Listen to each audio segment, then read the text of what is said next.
how to reshape agriculture. Maybe to get started with each of you, and as part of the wider introduction, relate to this question. What are you doing in your work, in your space, to respond to a shifting climate? And how do we need, and how can we adapt? And what is your angle on this?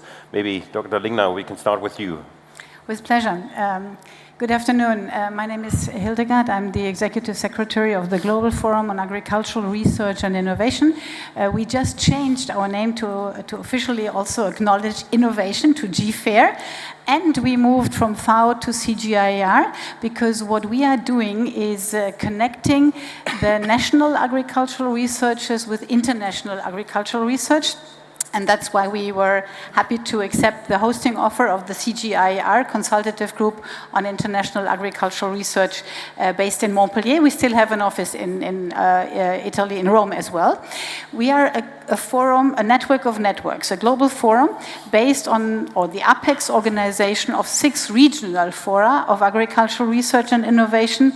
And for this very region, the Arab world, it's Arinena, based in Jordan, Amman, who is representing us. And we try to use, to support, to connect the 1,000 institutions that are members of our global network to better work together, to connect national agricultural research with international agricultural research, but also to make sure that agricultural research works for development, for the transformation of the agri-food systems. And the way we are doing is, the brand is called Collective Actions, and I'll happily speak more about that in a minute. Thank you. Great, thank you. So a key word that we already heard, collaboration, coordination, and innovation, and we'll come back to some of these points. Maybe I'll continue. Dr. Hajjaji, you work for a relatively nascent or a very young organization. How do you place yourselves in relation to this challenge that is upon us? How do we adapt, how do you adapt in your work to a shifting climate?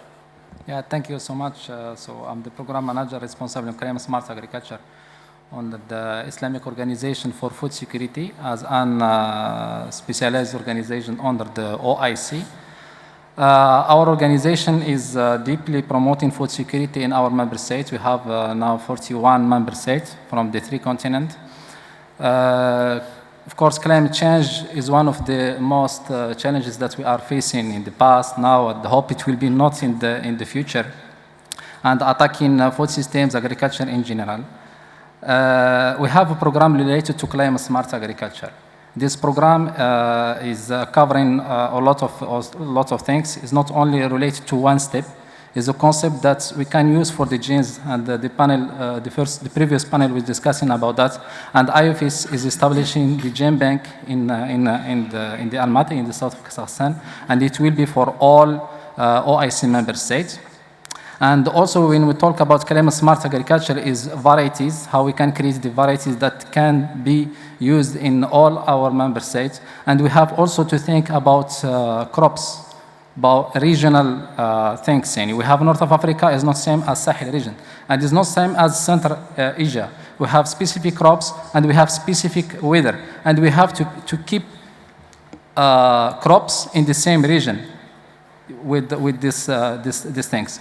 Also, we have a program related to soil health, and we are promoting biochar as one of the solutions. And also, we are thinking how we can microbes, or using the power of microbes to improve the health and the quality of soil. We have also programs related to water management, and now one of our role is knowledge sharing. And there are a lot of countries, UAE, Morocco, and Saudi Arabia, they are doing the desalinization of the water sea. And now we are sharing the best practices for water use for agriculture to other countries. Also, we are promoting for the pest is one of the important domain for agriculture. It can reduce the productivity maybe around 40% if there is no control. And I'm talking here about transpondary pest and diseases control. It's like we face this challenge about with COVID, it's same as COVID. When you talk about virus for plants, it's same as for human. So our organization is promoting the import and export control related to pests and diseases control. Also, we are working on governance for our member states. We have a program department that is dealing with providing policies related to all this claim smart agriculture program for our member states. Great, thank you for this quick characterization of your institution. I picked up a couple of terms that resonated quite well, and I think we can maybe come back to these. Biochar, getting carbon into the soil, an important area. Climate smart agriculture, really harnessing these triple wins, mitigation, more resilience, but also boosting productivity, a key concept behind this food system transformation in the context of climate, but also water resource efficiencies and the efficient use of resources. And lastly, you made a parallel between between plant health and human health, and there's this idea of one health also out there, healthy environment, healthy animals, and healthy people. So that's maybe an idea we can come back to, and perhaps that's a segue to you, Dr. Bagnara, to introduce your work in Italy and beyond in relation to fodder production for livestock. Over to you. Thank you, Alexander. Thank you to all of you, the organization of this meeting.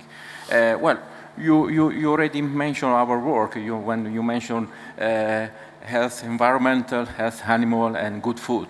It's our job. I chair the Italian Association of Dry Fodder.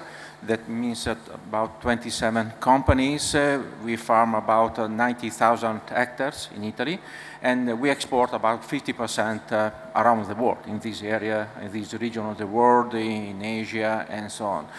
And the product is alfalfa in the field, is produced naturally, no GM variety, natural variety, ecotypes actually, that is a population with very large adaptability, flexibility to the environmental change. That's a very important aspect of genetics.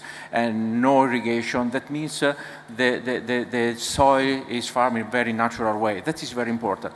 And right now the responsibility of the association is to organize innovation for the farmers, for our members, collaborating with the Italian institution or international organization.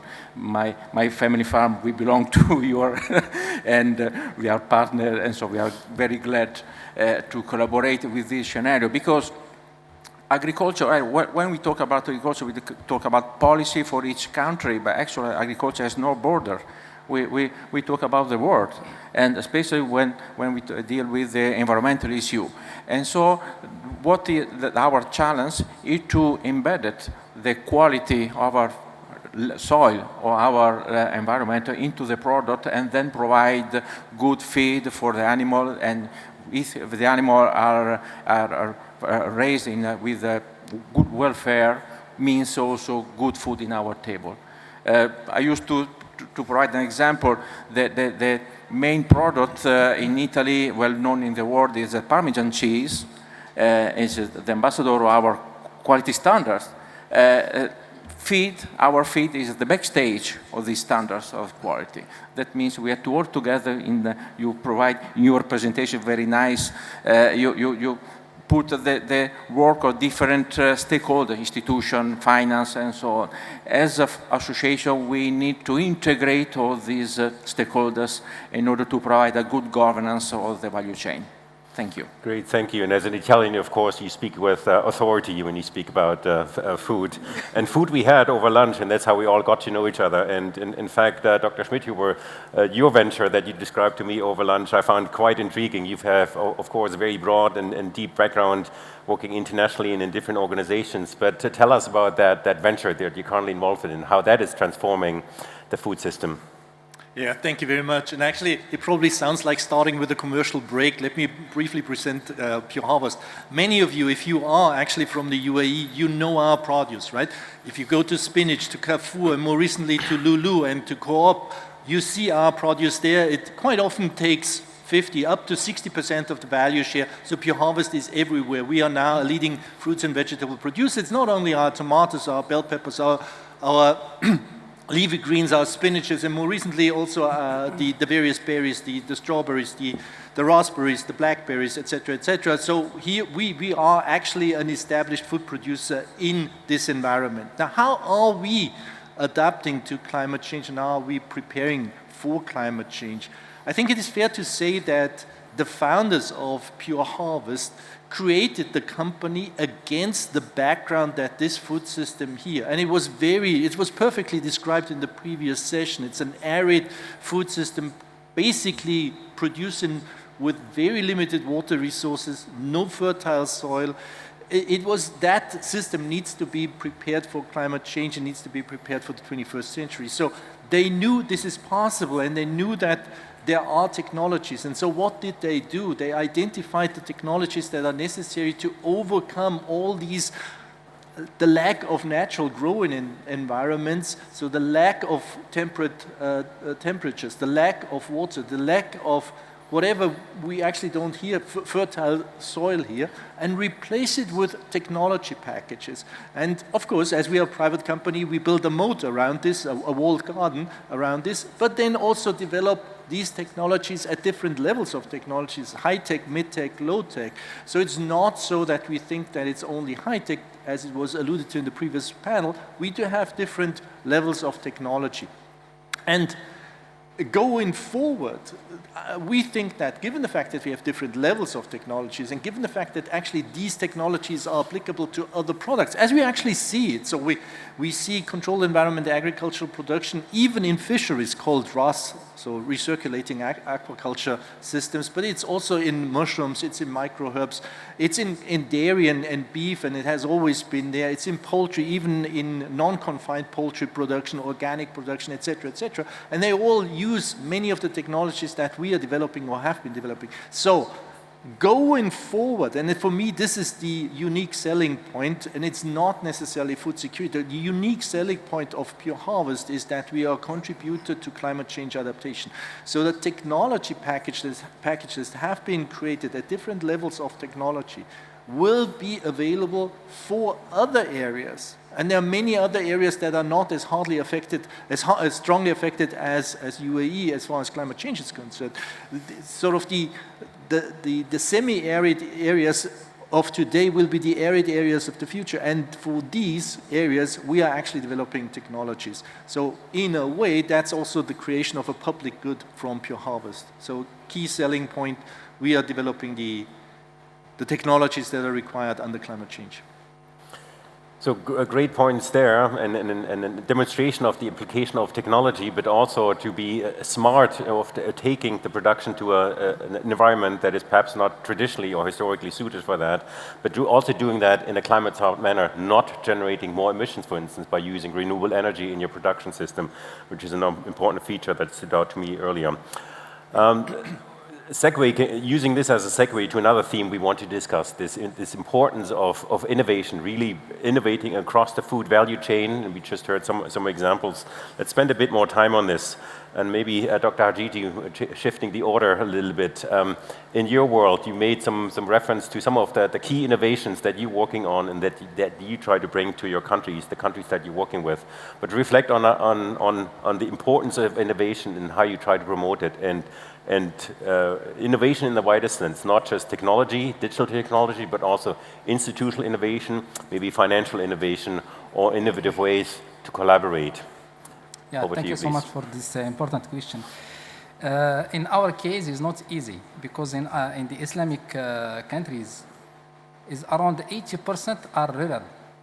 So how we can transfer the high technology to the field for them? Even they cannot use their phone. How we can say that use the app in your phone to improve the productivity? So it's not easy. For that, we have to think step by step. If we go to the soil, and we just conducted several trainings on the compost, how small farmers, how they can produce their own compost, biocompost, in Nigeria and Benin. And it will be the same for us, West Africa as a project. And also, if we can use, it's called now less soil, or there is also zero soil. Yani how we can seed without doing the working in the land. How we can use the direct seeding. So it can help to adapt to climate change, and also we cannot use the high technology.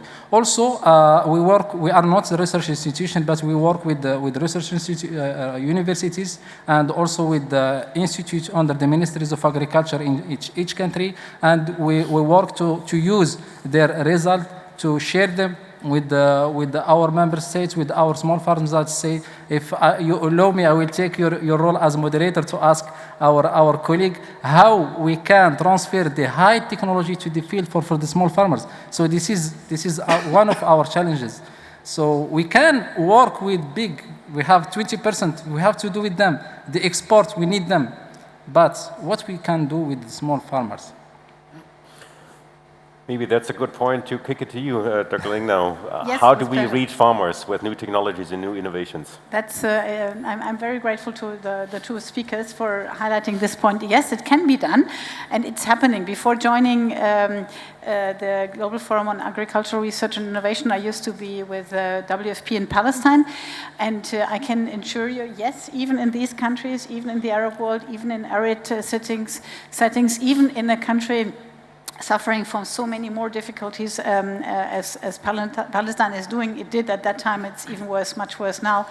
It's doable.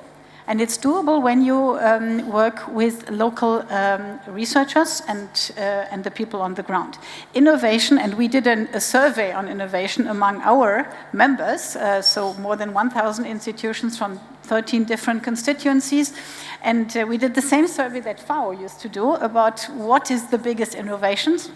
The FAO survey came up with the farmer field school being the biggest innovation that has ever happened in agriculture or agri-food systems. Our people said, and they include small-scale producers, national researchers, private sector companies, but in a much more broader way, not just governments coming together in international UN organizations. And they said, no, innovation is happening every single day in every country.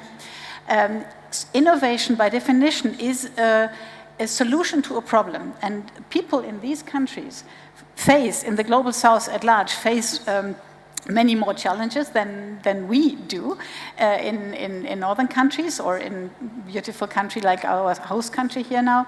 And that is what we need to better connect with private sector investments, with international agricultural research, with global value chains. So I can confirm, yes, it's doable. We have been working on a couple of issues. Let me just mention one, which is forgotten foods, and we have heard a lot about quinoa and others. They have not been, luckily, not totally forgotten, but this is what often is poor people's food, is grown and consumed by people in the global south. Luckily, still it is the case. Let's work together to bring this knowledge and the national researchers together so that we can globally, with the international agricultural research and with international companies, invest and support and transform the agri-food system. And I'll stop in a minute, but just one more innovation that we are currently establishing is exactly this connection, this missing link between national, what's happening in countries of the global south, and at international level. It's the global NARS consortium, NARS, National Agricultural Research Systems.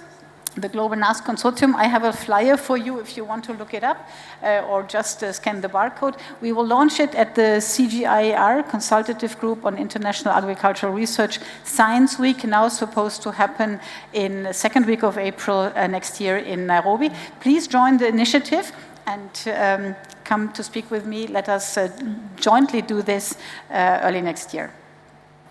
Great, thank you very much. And speaking of rare foods, one inspiring moment we had when we launched our global report, we invited a famous chef from Western Africa, and he brought fonio, also one of those traditional foods, and his mission is really bring it on the tables and the menus of the restaurants in the West. A great example of innovative ways of using traditional foods and whetting our appetite. With that, Dr. Schmidhuber, you already spoke extensively about innovation, how you do this, but as you reflect more broadly about the importance of innovation in transforming the food system, making it fit for purpose for the 21st century, what comes to mind? Yeah, actually, innovation is much more than just technology. Normally, we associate innovation with a technology improvement. And I will try to illustrate that it's a lot more, that there's organizational, there's managerial innovation, and we are trying to harness the benefits from organizational innovation in a very significant way. Or perhaps let me start with the technology. I alluded to a number of the technologies that we are using, and one of the interesting insights during our journey now was that while all these technologies are available, they are hardly adapted to the environment that we are facing here. And I would like to give you a couple of examples, at least in the interest of time, perhaps just one. You can imagine that, okay, we are working in different bundles, so innovation bundle for fertigation, for irrigation, for hydroponics, for climate, etc., etc. Let me just look at the climate. So climate control in a greenhouse here at 45 to 50 degrees with super high enthalpy levels of 120 gigajoule per kilogram of air, etc., etc. So these are really challenges, and we have, of course, more than just one cooling system. So we have what you have at home. This we call mechanical cooling. This is just like your AC system at home. We have, in addition to that, evaporative cooling. So we essentially blow water into the air, and that helps reduce the temperature of the plants and the fruits in particular. Well, then we have also cooling fans, and we try to combine all of this. And believe it or not, there is no off-the-rack technology package that actually puts these things together or links them then to the CPU of the overall climate control. All of these things needed to be developed, and they are not yet completely developed. We are just developing this, and by making the first inroads into that area, we managed to save 15% of our electricity needs for the chillers, and chillers account for half of our total electricity needs, so we've saved 7.5% of our electricity. And nota bene, we have increased yields and have even increased the quality with higher bricks values. So what I want to say is, I know this is a technology feast that we are seeing at Pure Harvest, but it's way not exhausted, and there's a lot more to be had. And we are only scratching the surface of artificial intelligence and machine learning. We are only now implementing the first applications, and they are actually not in climate control. They are in market discovery and in market sizing. And so innovation here is super broad and super important for us. But as I alluded to already, innovation is much more than just the technology. We are also rolling out the franchise model. So that essentially allows us to overcome the biggest problem we have in our industry, and that's the high capital intensity, at least for us as the franchise provider. So what you're all familiar with McDonald's, I guess, and Burger King. I hope not as a consumer, but as far as the business model is concerned, these are typical franchise enterprises. Or perhaps actually Chick-fil-A in the US is the better one, because they have a much tighter system, a system that we are trying to emulate. So what we are doing is just the same as McDonald's is doing. We are putting together franchise packages for different elements of our technology. It doesn't have to be just the production technology. It can be the offtake technology or the offtake system. It can be the branding, the marketing, yada, yada, yada. So everything is possible. And then we take franchisees, and they take these packages and they allow us to scale our technology at a much faster speed than it would be possible if we were only looking at our own capital, because building greenhouses, steel and glass, is very capital intensive, not to speak of all the chillers, etc., etc. So if we can shoulder that burden with many farmers out there, the technology can be spread. And it's useful for the farmers. Farmers actually can upgrade their produce, they can actually get into the supermarkets, they can gradually replace their own shoddy product with our shiny product, and that's not derogative, but there are many possibilities then for farmers to benefit for us. And the society benefits for us, because our production technology is much more water efficient, it's much more electricity efficient, much more resource efficient. So we scale, overcome our capital constraints, and at the same time we produce positive externalities for the society. Great, thank you. A couple of points jumped out here. One is building the plane as you fly, thinking on your feet, another expression here that sort of characterizes your work, really inventing something that doesn't exist. But also it connected to a point that we heard earlier, that sometimes multinationals are very stiff and very difficult to modify, and sometimes it's these younger startups that are more innovative and really drive change in the marketplace. Now we could, of course, another point that jumped out is the business models around innovations and the importance of that, and that of course in itself would be a topic for another event or another session.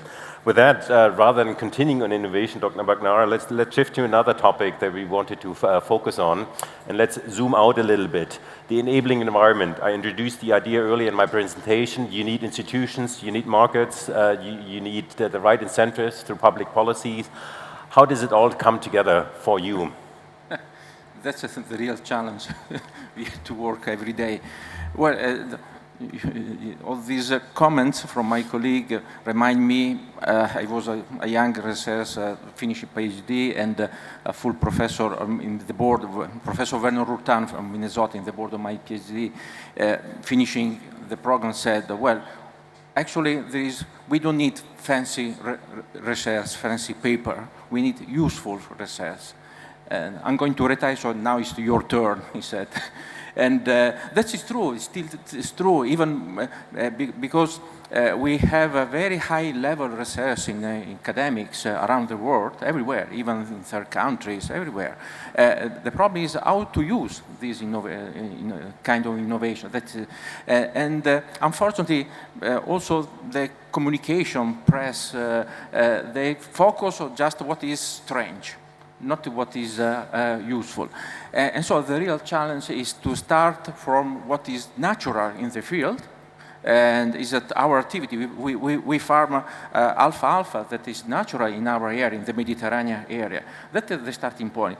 Let's do what is normal in the territory. So and then organize the way to improve it. We don't need, well, what is dangerous is to look for the highest yield.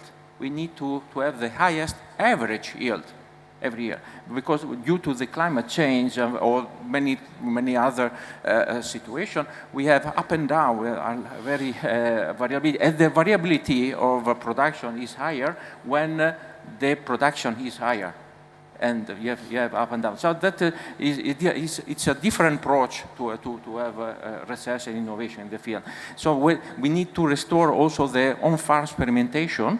That is very important to have international network. Otherwise, we have just research in labs, in academics, and not in the real field first. And second, restore the biodiversity of our soil if you want to have fertilized soil, because it's the starting point to produce. Third, integrate the value chain. We need to organize it to people in the value chain downstream. We are here today, we met at AIFE to organize with them training for they are our client, and we need to organize training to use the product. Even though we sell less, but we sell better continuously in the time, not to exploit the market just in one day. And also innovation around the value chain. In your presentation, you mentioned financial, legal framework. Innovation is also to involve all the stakeholders, public institution and financial institution, to work together with the same issue. Otherwise, we play different games, and that is very dangerous for our activity. Thank you. Okay, here's another idea that we haven't heard, the enabling legal framework that is important for innovations to be scaled up or made possible, perhaps, in the first place. It was pointed out to me earlier that we have 3 Germans on this panel, and therefore we have to be on time. So with the remaining time, perhaps we can move it back to you, Dr. Lingnau, and reflecting on this broader picture. What enables food system transformation? What helps us to adapt to climate change? You work in this space, share a few thoughts with us. Better together. We need to bring the international research into the reality so that it doesn't stick on the shelf, that it's not just doing fantastic research in labs, but that it's inspired and it's used in countries for the very people. We need researchers for this, we need farmers for this, we need private sector to invest into this, and we need an enabling environment with the international organizations. We are happy to work with FAO and IFAD and GFAiR and UN Women, and I welcome everybody to join. not only to make these value chains from research into sustainable development, into real food for real people working, but also to join this new innovation, this Global NAS Consortium. We need an estimated 12 million over the next 6 years to build it up. Please join us with your knowledge, with your background, your comparative advantages, but also hopefully as a funding partner. That will hopefully provide a sustainable platform to come together and make sure that we are not working in this fragmented world as we have been doing for far too long, but that we join forces for the common goals and for the public goods we are speaking about here.